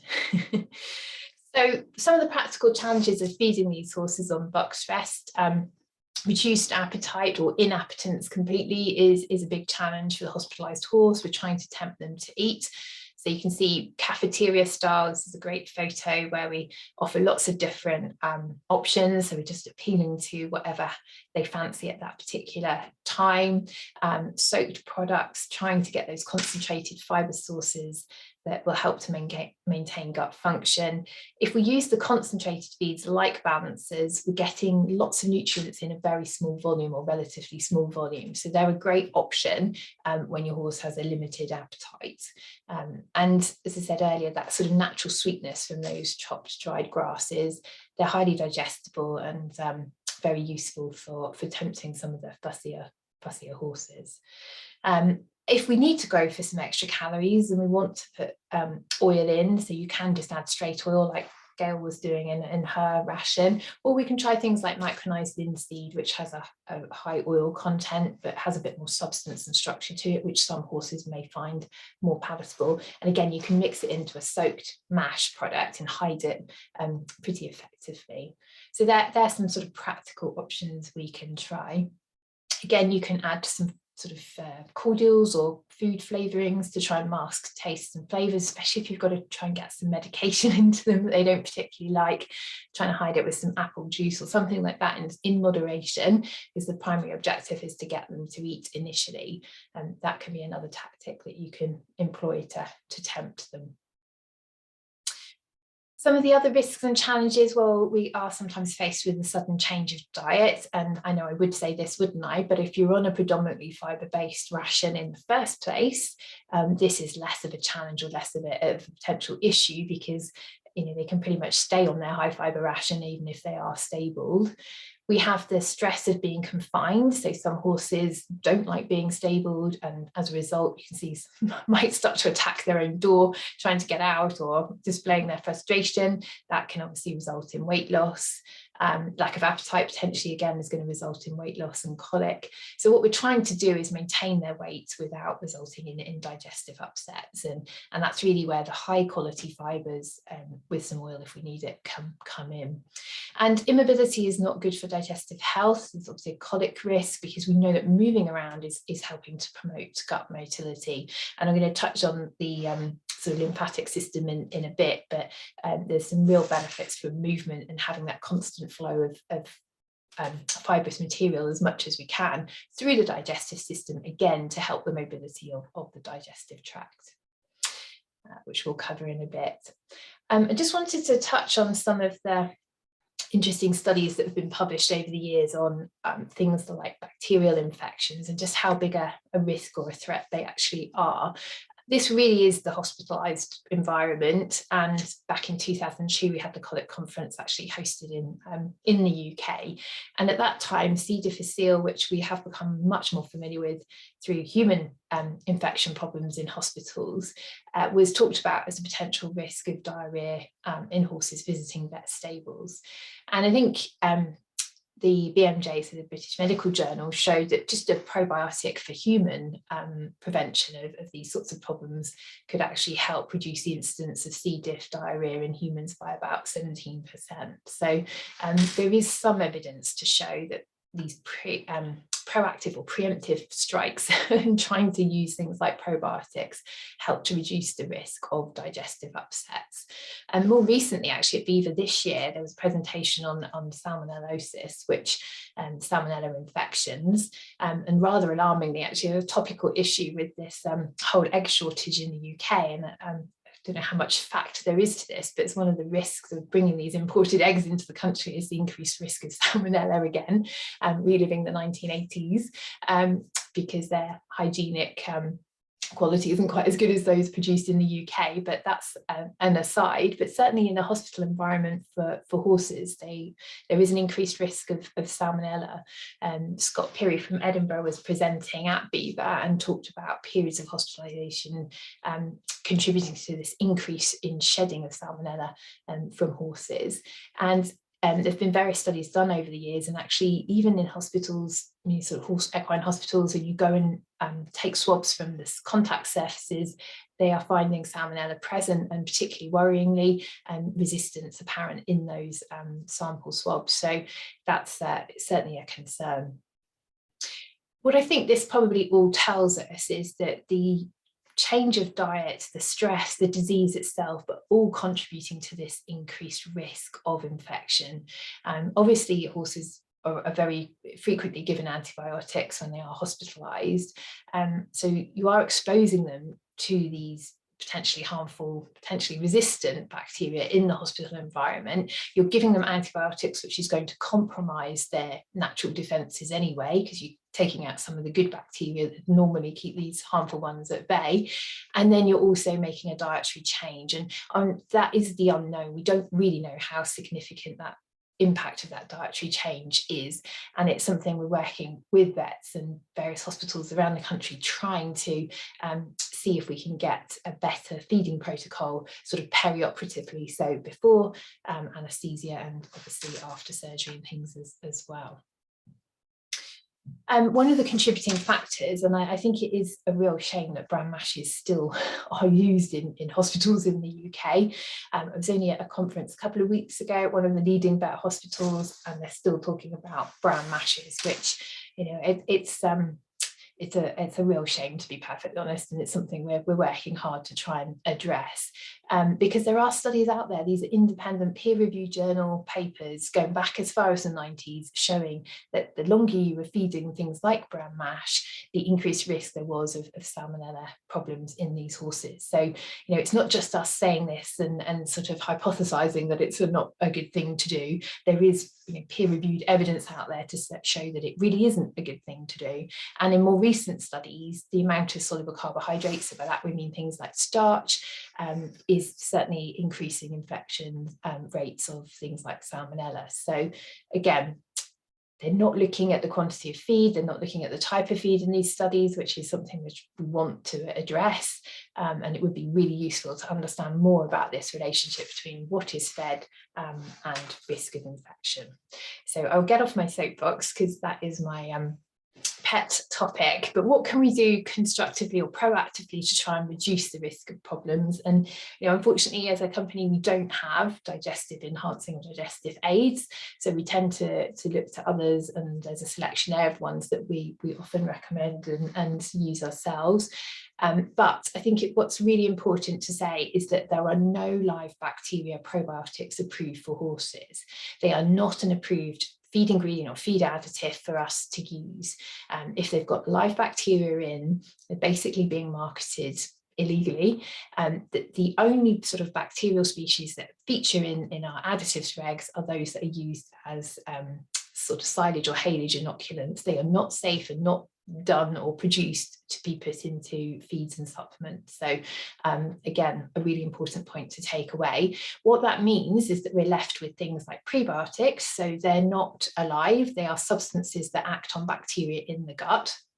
So they come under the feed materials rules, so they're perfectly legal to use. And we do have live yeast, and yeast is a fungi, not a bacteria. So that is actually helping to improve fibre digestion by breaking down the fibrous structure. It's a bit like your mum and dad cutting your food up for you when you're little so that you can manage to eat it. That's what the fungi are effectively doing. They're in the gut, they're breaking the fibrous structure down, making it easier for the bacteria to get in and ferment it and give the energy that the horse needs from forage. So we also relatively recently have a new term that's starting to become more widely talked about, and that is something called postbiotics. It's a new definition by the International Scientific Association for Probiotics and Prebiotics, ISAP. They do a great podcast if you're interested and want to listen when you're driving around or running at the gym or whatever. You can find it in all the usual sort of podcast provider places. It's very interesting. They talk about all sorts of different animals as well as humans, and they've come up with this definition of a postbiotic, which is the microorganisms, so the bacteria that have actually effectively died, and or their components that confer a health benefit on the host. So that's a kind of new thing that we're starting to look at in a lot more detail, because we can't use the live version. The sort of dead version actually does have benefits in the gut and stimulate a response. So all of these are the sorts of things we can have in our horses' rations every single day, especially if they aren't particularly good doers and we want to try and help them get more out of the forage we're providing. But they're also things that we would certainly recommend if your horse is going to have a change of diet for whatever reason, or if they're recovering from some form of digestive upset. And it's a bit like all the things we've talked about this evening. If you can afford and want to put them in every day, that's great. But good diet practice, so lots of forage and fibre and a good basic ration is the most important thing. These are the nice to haves, and you can benefit from putting them in if it's practical and affordable for you to do so. So just a little bit on the prebiotics. Again, I don't want to get too techie because it's getting quite late and these are long words, but there are two main types used in horse feeds. I would say the most common one is the fructo oligosaccharides, and oligo just literally means a few, and the saccharides obviously means sugars. They are typically taken from things like sugar beet, chicory and artichokes. They're highly refined and processed, so they're sort of tiny little molecules that we feed as a supplement.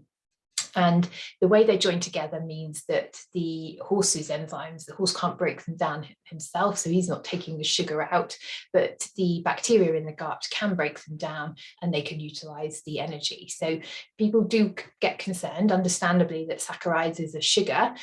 So is this suitable or safe to use for something that's laminitic? And it is, because it's a bit like fiber generally. It's the bacteria in the gut that break it down and release the energy. It's not the horse itself that's actually able to break these molecules down. The other variety that you might see in use in horse feeds is mannan oligosaccharides. So mannan just means it comes from yeast. And again, it's the Saccharomyces cerevisiae, which is the yeast we will see as a yeast supplement. But again, it's broken down and processed, so we're getting this particular MOS prebiotic from the yeast cells. Now, the idea of the FOSS is that they're the food source for the beneficial species of bacteria. Moss work in a slightly different way, and they actually sort of mop up, they stick like sticky sponges to harmful species of bacteria and carry them out of the gut, so stop them becoming established. The way that FOSS work are trying to stimulate the good bacteria, they proliferate and keep the harmful ones at bay, and that's a term or a process known as competitive exclusion. I would suggest that, and it is anecdotal, but the FOSS in particular are really helpful for young and old. So if you have foals and old horses prone to sort of diarrhea, loose droppings, that kind of thing, then personally I've seen really good results with using the FOSS version in those cases. As I mentioned, yeast are these sort of anaerobic fungi, so they've have been isolated from the equine gut. We know they're there. They're playing a really important role in helping this fibre digestion. Any change, and I alluded to this right back at the beginning in terms of when we're trying to find that balance between health and performance and potentially compromising to some extent health, if we're starting to put cereals in and energy in a format that enables the horse to perform at really elite levels, the risk of that is that we're starting to see a change in the pH or the acidity level all the way through the digestive tract, especially if we're feeding too much and that starch reaches the hindgut, then we can see quite significant changes in pH levels. Now, we have a level of starch that we consider to be safe, or a threshold where if we're below it, we shouldn't see the problems occurring in terms of things like gastric ulcers and colic and what have you. But we don't really know. There's a grey area there below that threshold where we're putting this cereal in and potentially compromising the activity and the ability of these microorganisms to break down the fibre. So yes, we might not see clinical health problems sort of cropping up as a result, but how much of a compromise are we having on those bugs? And because those bugs are so important for health and increasingly behaviour, we really still don't understand what the consequences of our actions are in terms of those particular criteria. So sort of kind of go over the lymphatic system a little bit, because again, it's one of those things that isn't always talked about as much as it probably merits. It is the sort of system of vessels and nodes that help maintain fluid balance, and in particular filtering waste material, the end products of exercise and metabolism from the body, getting rid of pathogens, toxins, all those sorts of things. So it's a very important system in terms of health and recovery from exercise, but also recovery from disease and illness as well. And it's those little beads that fill up with the lymph until the pressure gets to a point where it then pops through the valve and moves along. And that's important because it, unlike the circulatory system where you have the heart, which is a massive pump taking the blood around the body, the lymph system doesn't have that. So it's really this pressure building up and then popping through onto the next node that's so important.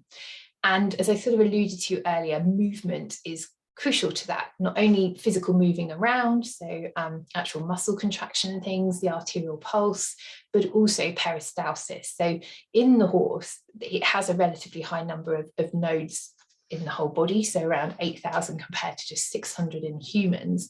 But the crucial bit from my perspective is that 4,000 of those are actually in the colon, so the horse's digestive system. And so they're going to work best when we've got that peristalsis, so the movement of the gut pushing the food through is actually also helping push the lymph through those lymph nodes that are present in the colon as well. And it makes sense, doesn't it? The horse is a herbivore. It's designed to spend 16 to 18 hours of every day eating. So it's got that gut movement going on all the time, this peristaltic movement. So that facilitates the clearance of the lymphatic system as well. So, and actually I should have just added on that slide, I forgot to talk about the fact that when we're talking about the performance horse in particular, the cooling down period is really important to help clear that waste product, the waste product produced during exercise. So again, that cooling down period, 20 to 25 minutes if you can.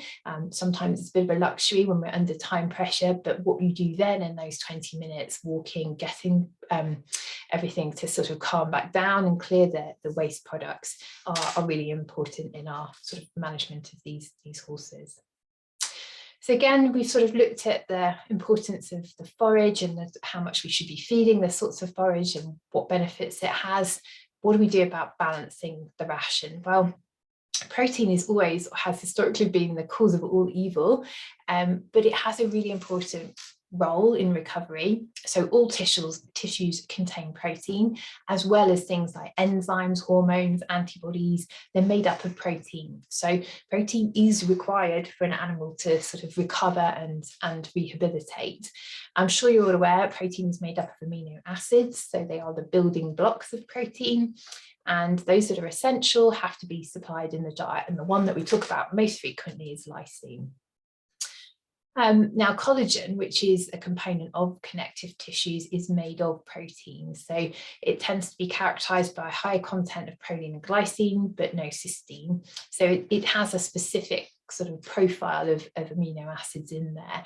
So again, those are sorts of things we might start to think about if we're creating rations or compiling rations for horses that are recovering from injury.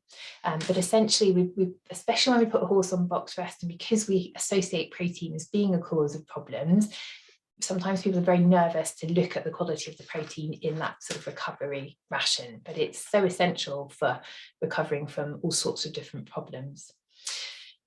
Protein is mainly digested in the stomach and the small intestine by enzymes, and we know that if it spills over into the hindgut, the microbes there will actually break it down. But from what we know to date, there doesn't seem to be much absorption. So if any of that microbial protein that's generated, turned into amino acids as it's broken down, it's really not going to be absorbed by the horse or much use to the horse. So again, we come back to that point or principle that there's little merit in exceeding the absorption capacity. So we don't know what possible negative impacts it might have on the health of the microbes living there. So we just need to be a little bit mindful of meeting requirement, but generally no point exceeding it. And where do we get protein from in horse feeds? Well, just to make the point, because again, it still does the rounds occasionally, that there are animal byproducts, potentially animal proteins in horse feed. There are not. It all comes from plant sources, and typically, your forage will provide some protein, and just by the fact that half of the horse's ration is usually their forage, that's going to be the predominant source because it's the biggest component in their ration. But when we look at things in the bucket, then obviously the legume family are those that tend to have higher protein content. And if you're a vegetarian yourself, you'll know that you tend to use legumes to get some protein. So things like soya, peas and beans, and it's the same for the horse. Alfalfa is obviously in that category as well as being a legume. So it's going to fix nitrogen from the environment, convert it back into the plant tissue, and that's what the animal then benefits from when it eats it. Now, ingredients that cause a bit of confusion about how can they possibly supply good quality protein are things like distillers grains. So typically cereals have a protein content or a value, but it tends to be low, certainly in quality of that. And by that we mean it would have low levels of those essential amino acids. So it's generic protein, but it's not the quality that we're looking for or that we would get from things like soya and alfalfa. But what happens is that the grains are fermented. So obviously alcohol industries utilize the grains, take the sugar and starch out of them, and what's left are things like your fiber and your protein. And they're termed as distillers grains. You'll see them on ingredients lists. They're often used in things like balancers. And it's because you've taken all the other bits out that when you concentrate down the protein, then it can be a useful ingredient in animal feed. Still might not be the quality that you'd find as some other ingredients, but because it's slightly more concentrated, it can be a useful sort of base ingredient in some of these sort of balancer type products. So that's again what sometimes causes a bit of confusion, because you wouldn't naturally think that cereals are a great source of protein for using. And we're really trying to develop that muscle tone, aren't we, when we've got these horses that perhaps aren't in work or doing less work, and we want to try and help them repair and recover. And I think it's also important to note that the muscle fibers are repaired and replaced and therefore increasing in size after the exercise. So it is that recovery period that is so important to allow muscles to heal and repair, but also then to get bigger. And I think, if there's one thing, if you are into sort of building muscles and toning or going to the gym and things, they kind of, this overuse and giving yourself, or avoiding overuse and giving yourself enough recovery and repair time is something that applies to humans in their fitness training as much as it does for horses and things as well. So you haven't got to keep working 7 days a week to build and tone and increase. You need that rest time. It's so fundamentally important to allow recovery. And actually, that's what's going to give you the result that you're looking for if you want more toned and bigger muscles. And obviously, we need to do things gradually. If we gradually increase the exercise load, muscles increase in relation to that, and they're coping with the work, and you're not overstressing them too soon. If you maintain the exercise load, then you're maintaining your muscle size. You have to do more each time to build them, but you've got to give yourself or the animal the time to recover to allow it to grow. Top line, again, it's this sort of mythical term in a way that gets used a lot. It can be achieved with fat storage, hides a multitude of sins, and you only have to go to the show ring to look at how the pros will use fat to make the animals look bigger, more impressive, and there's obviously issues that are attached to that, but effectively it's hiding your musculature. So feeling the animal, looking at the animal, and being able to differentiate between top line and muscle tone and fat is obviously key, and we really don't want to be storing fat to the point where it's creating the top line. We want the muscle tone. Just a little look at things like vitamins in terms of their role in healing. We have two sort of groups, the fat soluble, which are typically A, D and E, and then the water soluble, we talk about B and C. And I think it's just quite an interesting, when you look at the lungs, for example, the nature of that vitamin is going to determine where you tend to find it in the body. So if we take vitamin C, which is water soluble, it will be found in the fluid lining the lungs, whereas the fat soluble vitamin E is going to be found in the tissue itself. They both have roles in terms of helping to keep lungs healthy and deal with or have their antioxidant function, but you're going to find them in different places, and that's why we always talk about balanced diet, because they're working together. Vitamin C deficiency can inhibit our wound healing, particularly in terms of collagen synthesis and that sort of cross-linking of that tissue, and it's also associated with potential wound infection. Again, the healing process is compromised. Vitamins are typically working as antioxidants, so molecules that are delaying the oxidation of a substrate. We do use vitamins in the feed themselves to stop them going rancid, and obviously the body uses them too. And vitamin E is typically abundant in fresh forages, but many times, we've got these recuperating horses, they don't have access to that fresh forage. So we're using the conserved forages, and we know that the losses can be quite rapid. So even by up to 50% in 1 month. So that's why we're tending to use things like balancers and supplements to compensate for that.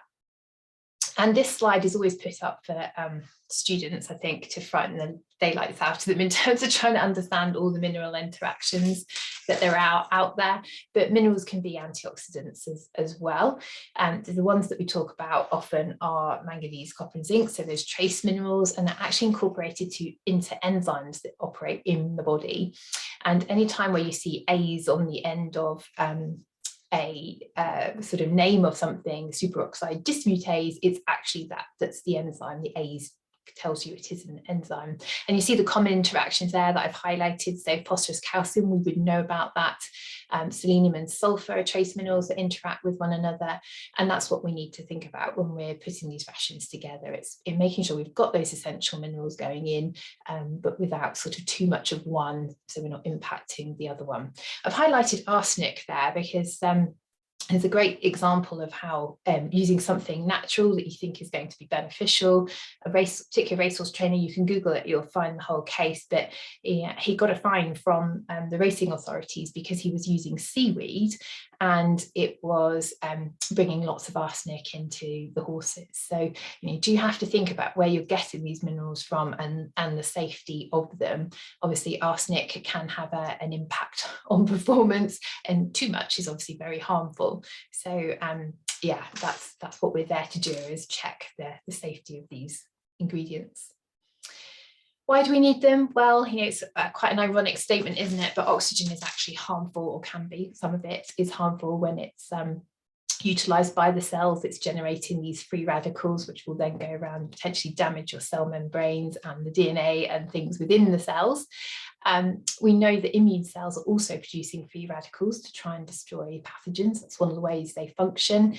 And we know that cell membranes have a high fat content, so what's known as a lipid bilayer. So in other words, the cell membrane's got a lot of fat in it. It gives it its sort of pliability as well. And they're vulnerable, so this oxidation can cause real problems. And that's why we have antioxidants sat around all of these cells, protecting them, particularly things like vitamin E. I always find it interesting because exercise, obviously, we do it because it is good for us, but it has a consequence.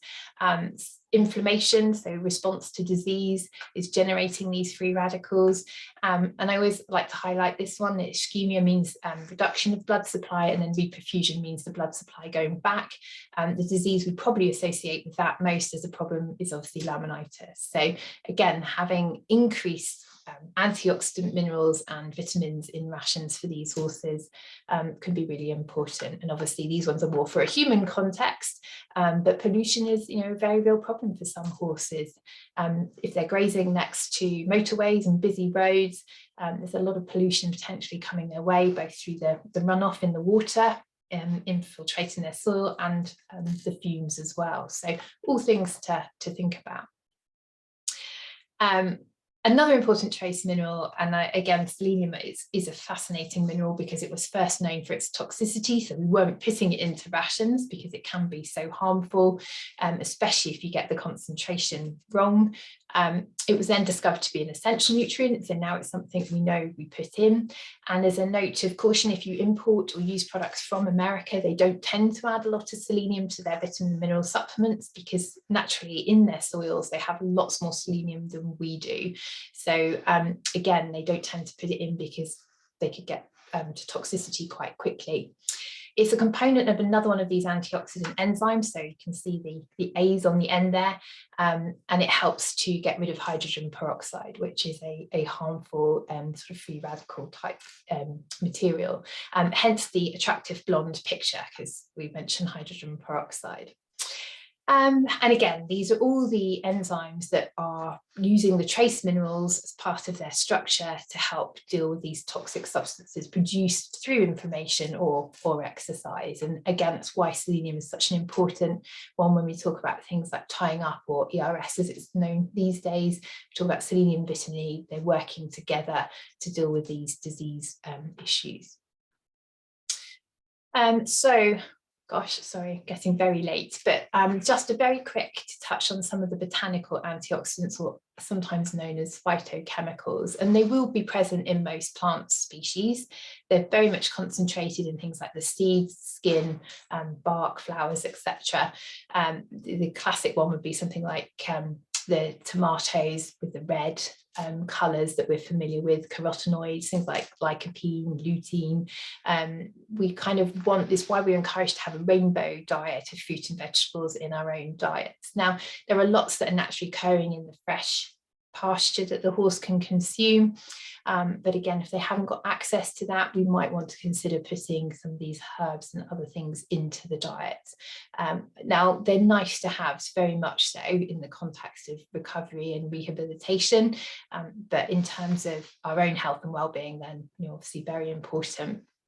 And it's one of the few times where processing these foods to make something like tomato ketchup actually concentrates the effectiveness of the vitamins and the nutrition in it. And I always think it's fascinating that the lycopene in ketchup is actually 10 times more effective than the vitamin E at dealing with these free radicals. So yeah, you can't beat that, can you? It's tastes great, and it has a benefit too.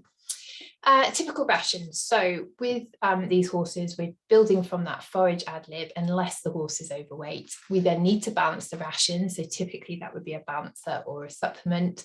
Then we go to the high quality fibres, using more energy, and those digestive aids if we need it. So they're the building blocks and the process you go through in creating these rations. And I'm just going to finish off with a few last slides about the importance of the balanced diet, and it's really sort of showing, I suppose, in a picture what all those slides are talking about. So if we just put the horses out on pasture and use hay, the sorts of things we're missing out on are that quality protein, so potentially compromising our repair and muscle development, the trace minerals, the things like copper, zinc and selenium that are really going to be fighting off these free radicals that are produced as a result of inflammation, and things like the vitamin E. So by putting in just a little bit of a balancer, you're correcting all those deficiencies. So it's just a visual representation of everything we've just said, really. There are different ways you can do it. So on here, this is a lovely slide that Tracy, I think, has put together previously, and I've just shamelessly borrowed and haven't updated the pack shot, so apologies. But you can do it through a fortified feed, and therefore you are getting a bit more of the protein and the energy. But if you don't need that, if you've got a good doer, then the options are your balancer and your supplement. And again, the supplement is going to have less still of those essential nutrients, things like the lysine and the protein generally. So again, that's where your forage can make up the shortfall, or you probably better in most cases going for a balancer. This slide just shows balancers in action. So you're getting what you do want, i.e. the quality of nutrients, so things like copper with not too many calories, and comparing it to what happens typically where you're on restricted rations. You put them on box rest, so you use a high fiber cube, but you don't feed the recommended amount of it. So you're compromising on your copper and your sort of quality protein and things like that, but you're keeping your calories down. So if you go for the balancer, then you're getting lots more of the quality of nutrient that you want, so the copper in this case. And I think that's probably it. You'll be pleased to know. So any questions, and obviously if you have any further questions, I think Lucy and Anna are still there. Please do fire away, and I will stop sharing my screen. If I can press the right button, there we go. Have we got any questions? Is that still sharing? Let me take that off, sorry. I think Tracy's been answering them behind the scenes, but Lucy, did you manage to answer a couple as well, some of those earlier ones? Yeah, I think there was about 6 in there that I've given answers to, and no one's come back with anything, so that's handy. Brilliant, well done, thank you. Just having a quick look through. I think there's one here about an alfalfa allergy. In those cases, obviously, using a sort of grass-based or straw-based sort of chopped fibres is a good option, and then just trying to top up on quality protein another way. So in fact, we did a podcast, it was with Alex Bragg the other day, and he was using micronized soya as a top up, as another way of getting your quality protein in. So that may be an option if you've got problems with alfalfa intolerances. Have a look through any others.